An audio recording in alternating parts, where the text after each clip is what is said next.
بسم اللہ الرحمن الرحیم۔ بات کرتے ہیں قوم سبا کی۔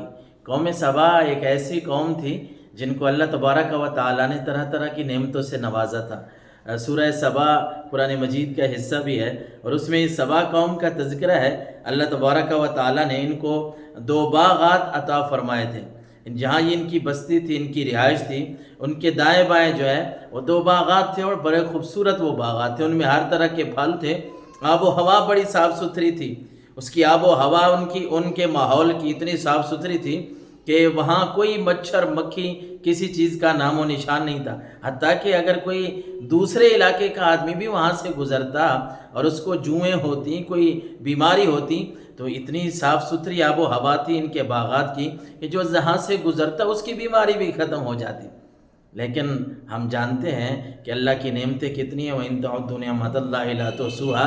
رب کی نعمتیں اتنی ہیں کہ بندہ ان کو شمار نہیں کر سکتا۔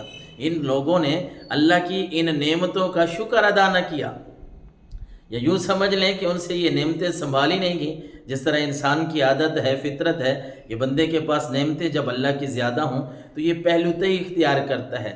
حالانکہ مومن کی شان تو یہ ہے نا کہ مومن کو دکھ ہو، تکلیف ہو یا خوشی ہو، مومن ہر حال میں اللہ کا ذکر کرتا ہے، اللہ کا شکر کرتا ہے۔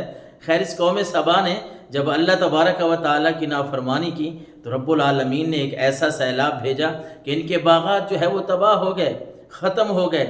وہ باغات جن کی آب و ہوا اتنی صاف ستھری تھی، جن کا ماحول اتنا صاف ستھرا تھا کہ کوئی بیمار وہاں سے گزرے اسے بھی شفا مل جاتی تھی، لیکن رب کی نعمتوں کی جب ناشکری کی اس قوم نے تو اللہ تبارک و تعالیٰ نے اس سیلاب کے ذریعے ان باغات کو ختم کر دیا۔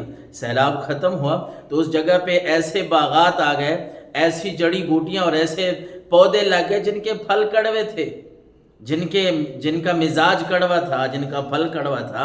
سوچنے کی بات ہے نا کہ جہاں اللہ کی اتنی نعمتیں ہیں وہاں اللہ تبارک و تعالیٰ نے ان کی ان نعمتوں کو کیوں تبدیل کیا؟ کیونکہ ان لوگوں نے اللہ کی نافرمانی کی۔ تو ہمیں بھی پتہ چلتا ہے نا اس بات کا علم اس واقعے سے۔ قرآن مجید میں یہ واقعہ موجود ہے، اس کی تفصیل آپ کو مل جائے گی سورۃ السبا میں۔ تو اس سے معلوم ہوتا ہے نا کہ بندہ اگر اللہ کی نعمتوں کا شکر ادا کرے تو پھر تو اس کی نعمتیں زیادہ ہوتی ہیں۔ لئن شکرتم لازیدنکم۔